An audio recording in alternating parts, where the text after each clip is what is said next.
We're back to the Totaljucation Celebrity Show on the Totaljucation Network. TotalTutor.net for more information. Twitter, Total Tutor, Neil S. Haley, Facebook. And I always get excited to have celebrities on the program. But when we're talking about matchmakers and all these different things, being a happily married man for so many years, I'm not going to have to hopefully ever utilize her services, but I know that maybe down the line I'll learn a lot, and my listeners, especially all over the world, will get interested in this guest. So I want to welcome to the program Siggy Flicker.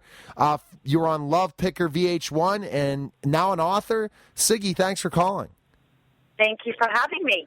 All right, so specifically tell us how you got involved, I guess, in this game.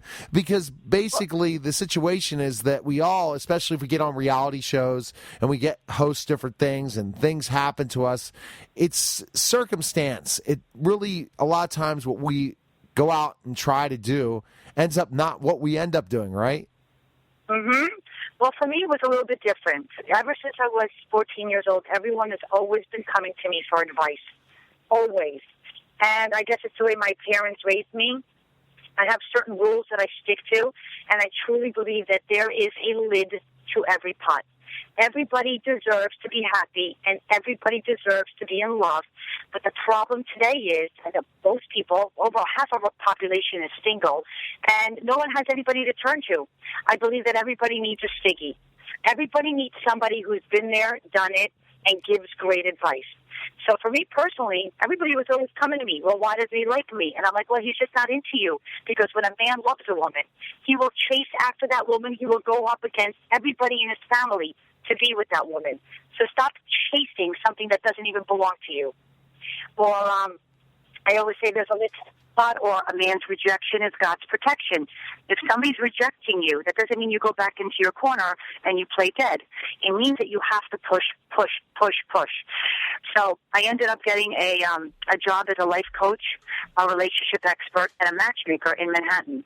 And after people saw the way, my theory and my method of all these men and women joining the service, and I would really, really try to figure out why they were single, because anybody could really match anybody. I could always say, Bob, go out on a date with Harriet. Okay. But for me, it was imperative to find out why you're still single. So what I used to do at the matchmaking service is their first date was always with a fake date, a recruiter, somebody who would give me really honest feedback on what Bob was doing on his date. Because to me, he comes into my office, I went to Harvard, I'm in a suit, I'm well-mannered, I have a lot of money. I'm like, okay, so why are you single? Well, I don't know. I don't know why I'm single. So when I sent him out on his first date with the recruiter and I found out that he spit curry chicken in the recruiter's hair all night long, and all he did was talk about his cats all night long, I was able to say, this is why you're single. This is why you're single. All night long, you're talking about Chicky and Winky and Binky and Finky, and meanwhile, the girl thinks that you're going home to make love to your cats. That's not the way you approach being single. So with VH1, they approached me because all the clients were like freaking out. Word got around town. It set like fire. I was approached by several networks, and VH1 wanted to do the show, Why Am I Still Single? So basically, during the show, I would watch two people on a date behind hidden cameras, and then stop the date and say, okay, now I know why you're still single. You're talking about sex, or so on and so on. And then I would put them back on the right road after I would give them my lessons.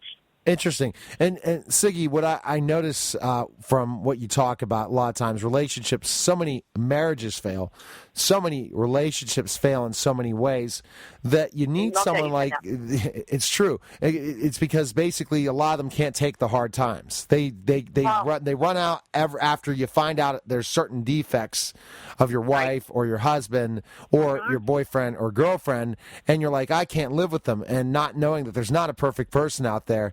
So, in a lot of ways, you look at specifically, do you believe in opposites attract, or you the belief system that they have to be the same in so many ways? Well, okay, so that's a great question. First of all, I was married for 10 years. Now, I'm the girl that everybody went to. I was married to Mark Ira Flicker. What a man. Every mother would want a husband like this for their daughter. We were married for 10 years. We had two beautiful kids. Somewhere down the marriage, we started to disconnect. Mark was no longer, we were doing things separately. Anyway, you'll never hear a story like this, but we got divorced without an attorney. We stayed close friends. I matched my ex-husband with a beautiful woman. He is in a relationship with her. And when I got married to my current husband, Michael, the ex-husband, Mark, was the best man at the wedding. Can you follow all that? Yes, I follow it. Okay. Yeah.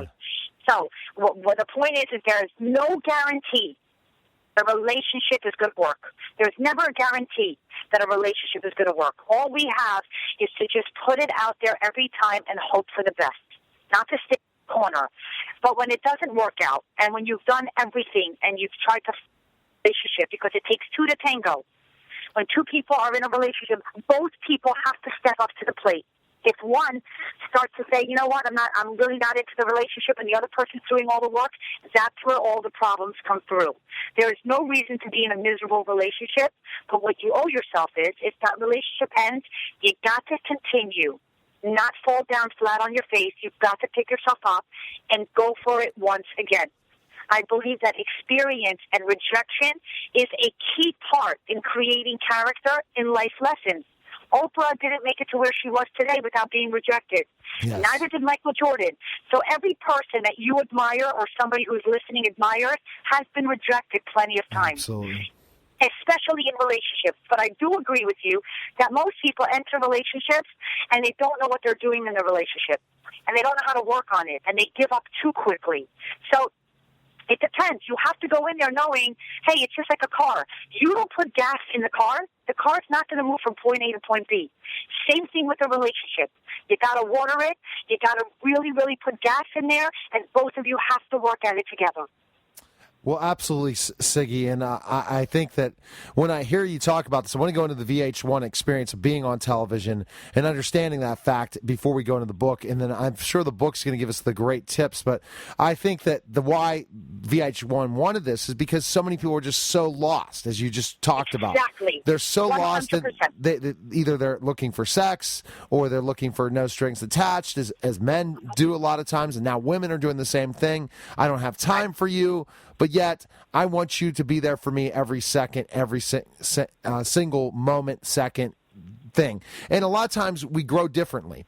And this is where, a lot of times I think that when we talk about the marriage, and I guess we'll get into this in the book, I could speak to you in so many ways. And so it's such a sacrifice for each person that's in the relationship. You have to sacrifice a ton. If you're not willing to sacrifice all that, the relationship will never work out, because Correct. Ultimately it's you are giving not just yourself in matrimony, you're not just giving yourself in the bedroom, you're giving yourself all your wants, your needs, your desires, and everything, because a lot of times kids are in the mix as well. So when you were on this TV show, because you seem like such a great relationship advice person, was it weird getting involved with the production company, and you know how they were just wanting things to be a train wreck in so many ways? Correct, because when you get onto a reality show, I knew it going in, and this is why, like, if you ever watched the show, this was probably the only show on VH1 that had heart and soul. And when I was asked to come back, luckily I met Harvey Weinstein, and right now we're working on a new show. It's going to be announced in the next couple of weeks, and the show is going to be called Marry My Ex. And basically, what I want to do is I want to be the super nanny for people who need relationship help. So doing the show for VH1, of course, when thousands and thousands of people audition for the show, they're only going to take the real crazies, because that's what sells. Yes. That's the truth. No sugarcoating it. Drama and craziness sells. To me, it didn't matter, because I was still able to say, hey, this is what's wrong with you. And you talk about sex. You just told this guy that the doctor just upped your Prozac on the first date. That is not necessary for him to know. The crazier it is, the more that I can be Siggy and be, I'm crazy in my own right. But for me, it wasn't about the drama or the pulling hair. I'm not into that. I'm a mother of 4 children. I've got a great husband, a great life. I really wanted to create something really, really special. And that's where the Weinstein Group came in, and now we have a couple of projects in the work and a book in the work. But I'm grateful to VH1. They gave me a platform, and I will probably work with them in the future. But, Yes, you are absolutely correct. What reality shows want is a lot of kooks. Drama, and drama. Absolutely. I mean, I interviewed two of the Real Housewives from New York. I've had Miami's on, and also D.C., a good friend of mine, Mary Amons. And what I've learned in specific ways is that they just set this up to be a train wreck. And I think that you, especially now, I'm glad that I was thinking, what kind of relationship person is going to think I'm crazy when I talk about sacrifice? Can you hear some of these relationship experts? Oh, no, it has to be perfect. And they're like, really, are you really married? No, you're not married. Exactly. You're with your 5 cats, and your nails are. I'm in love with you already. Half of the people who consider themselves relationship experts are single. How can you preach about love if you can't even seal the deal for yourself? And then people will say, well, Siggy, you got divorced. Damn straight, and I would do it all over again to have my Sophie and my Joshua. And I'm still best friends with my ex-husband, but guess what? There are no guarantees. But when I give advice, I'm living it. I am living it. I finally found my soulmate, the lid to my pot. I followed my own advice. I totally agree with you that some people out there are giving advice when they have no right to be standing in that platform. Absolutely not. They don't have any. They have no right to do it at all. You're so right about that, and I think that's the thing. And from VH1, the producers set up to get the craziest people for you to kind of try to help. And you're like, these people can't, and they can't listen at all. They probably would never walk into your practice because you're like, I can't help you. Exactly. Yeah. But I had to understand that that's what reality TV is, and that's really like the sad thing about reality TV, because who's watching reality TV? People are watching reality TV want to feel good about their lives. Because they can't. They hate their lives. They hate their lives, right? Siggy. Yeah. Well, you know what? But after they watch the train wrecks on TV, they probably say, you know what? My life isn't that bad. I mean, seriously, my life isn't that bad. I don't talk about 9 cats, and I don't go and tell everybody about myself. I mean, they probably walk away and say, you know what, I don't have the greatest life, but it's not that life. So I think that there's something to be said for that. And you go along. But look, yesterday I was on the Today Show, and the first thing I told Hoda and Cassie Lee is, being single is not going to kill you, and being in a relationship is not going to heal you. It starts with you. You have to accept the fact that you're single and have a right attitude about being single and push forward, because everybody's worthy of love. It's not you have to lose weight, you have to have straight hair, you can't have a big tushy. No. When you love yourself, then you're opening up yourself to letting the world love you back. Absolutely. If you have too much of baggage, you're not the right person to be in a relationship. And Siggy, I guess we're going back and forth. I want to go into the book, absolutely, but I'm so interested in the VH1 experience, and we'll definitely have to have you back. I always say this to all my guests because I just love the celebrity show, and that fact that I connect with you guys because I really just down to earth, like having a cup of coffee or a beer with you. So we get back more with Siggy Flicker, and we're going to learn really specifically about the book now. VH1, I don't want to talk about that as much, and I hope on Twitter we keep connected on Twitter. Again, I'm Total Tutor on Twitter, and we could find out once your new show airs. It was very interesting. I've had a lot of people that have gone from horrible reality experiences to finally getting the project they want, and I hope it works out. You're listening to Toldjucation Celebrity Show on the Toldjucation Network, and we'll be back in just a moment.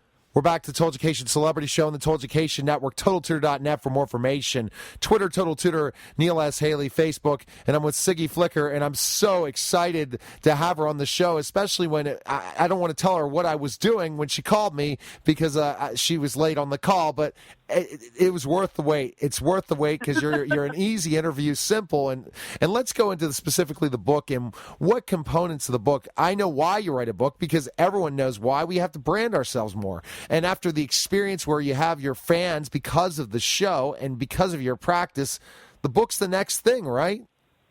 Well, the book's the next thing, absolutely. But there's a reason why I wrote the book, because I want to break the persona of somebody having a perfect life.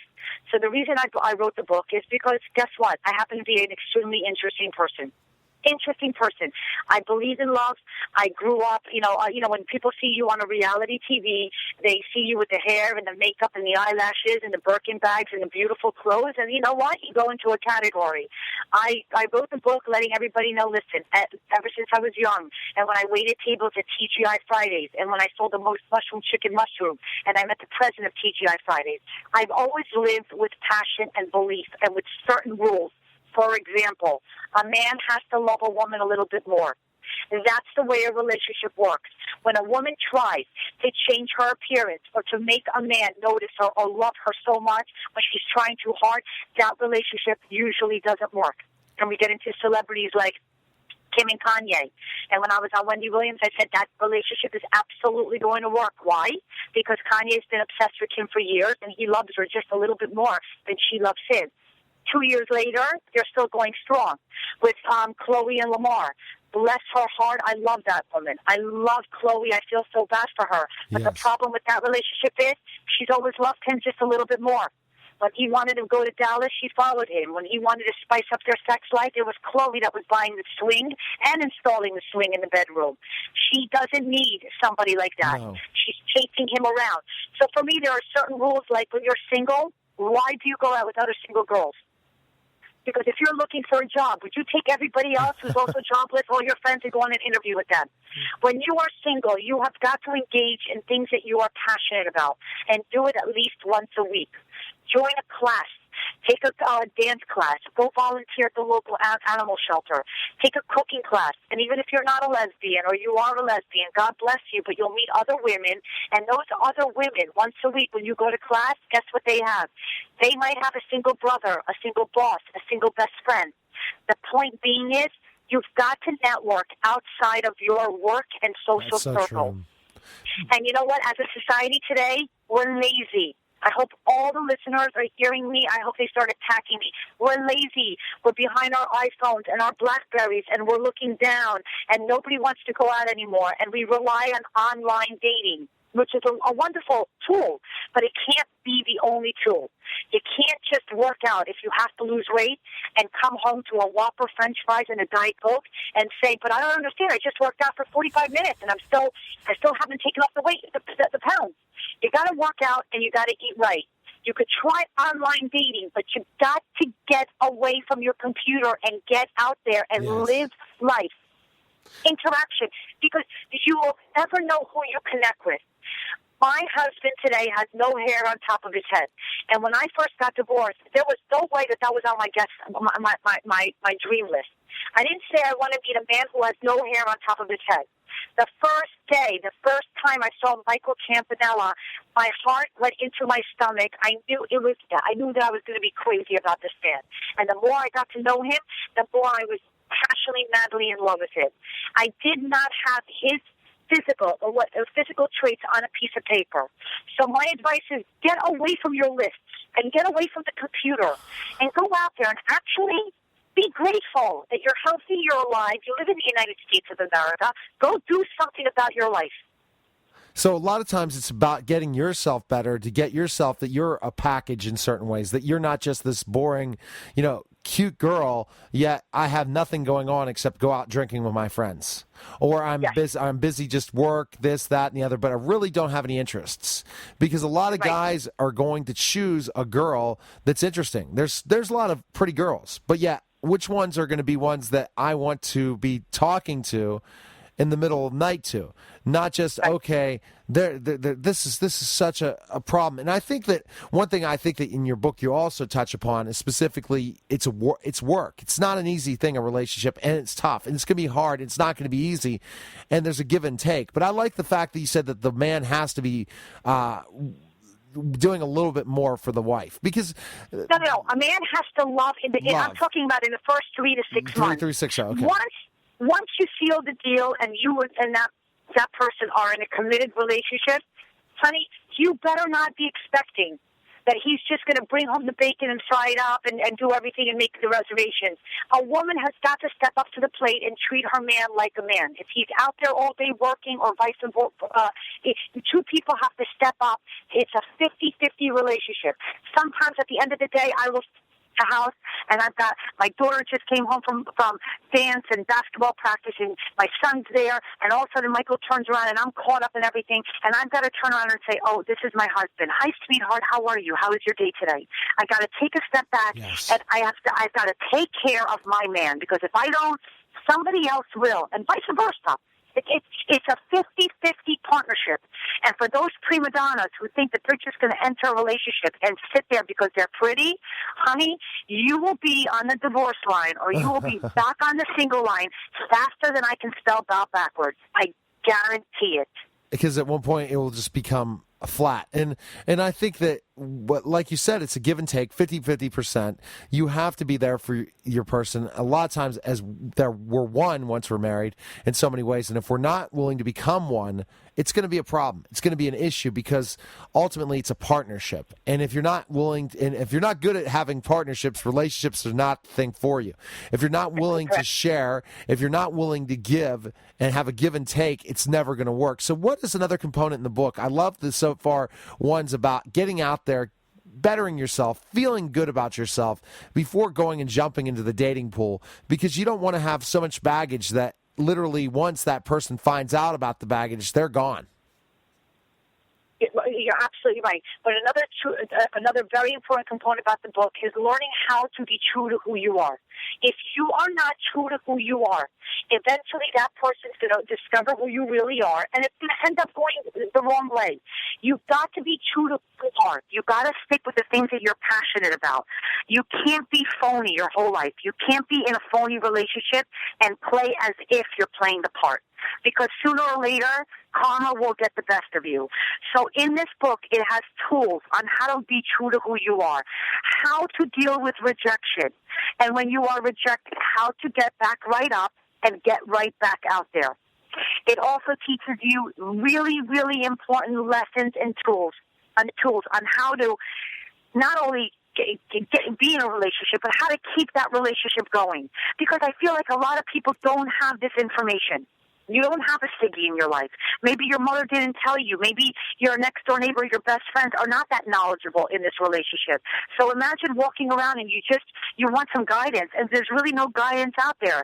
This is a book coming from a person who has sealed the deal over and over again. I'm sharing my secrets with everybody else, because why should I be the only one living a fabulous life?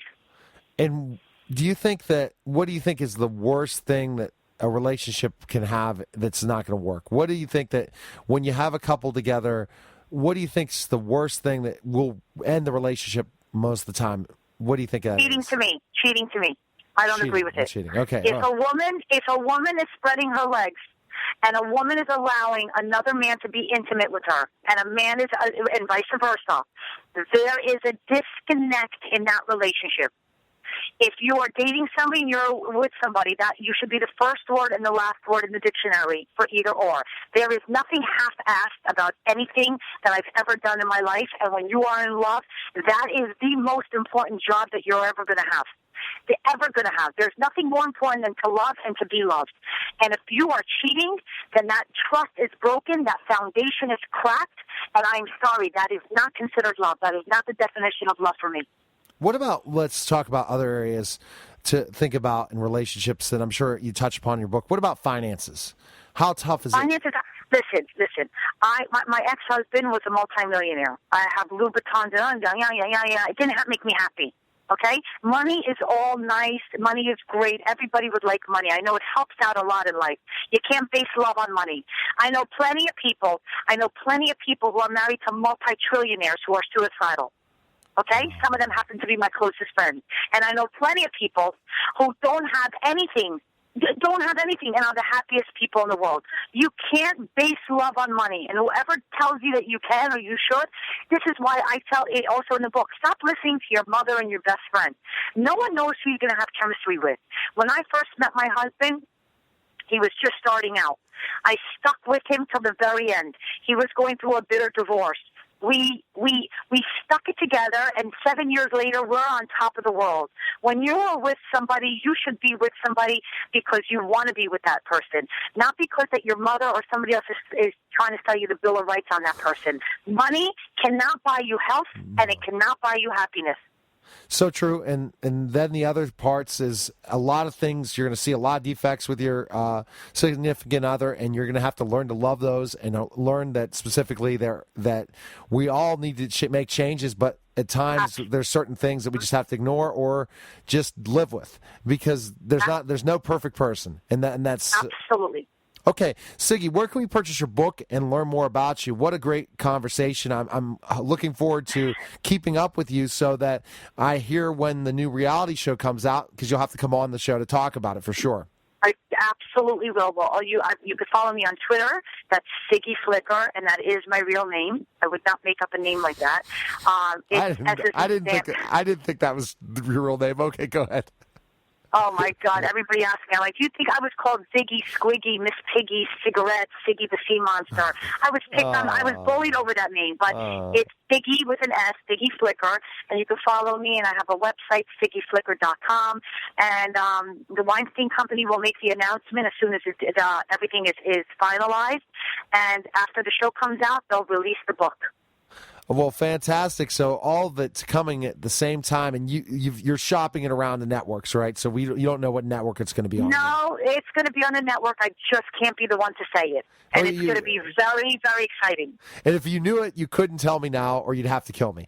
Okay, so it's good. I just, you don't want to mess with Harvey Weinstein. Trust me. I'm not allowed to say which network, but it's a dream come true for me. Well, fantastic, Siggy, and we'll stay in touch and have you on to talk about the production and all the different things. Thanks for taking the time to come on the show. You got it. Thank you so much, Neil. Have a great day. Take care, Siggy. See ya. Okay, bye, honey. All right, you're listening to Education Celebrity Show, and we'll be back in just a moment.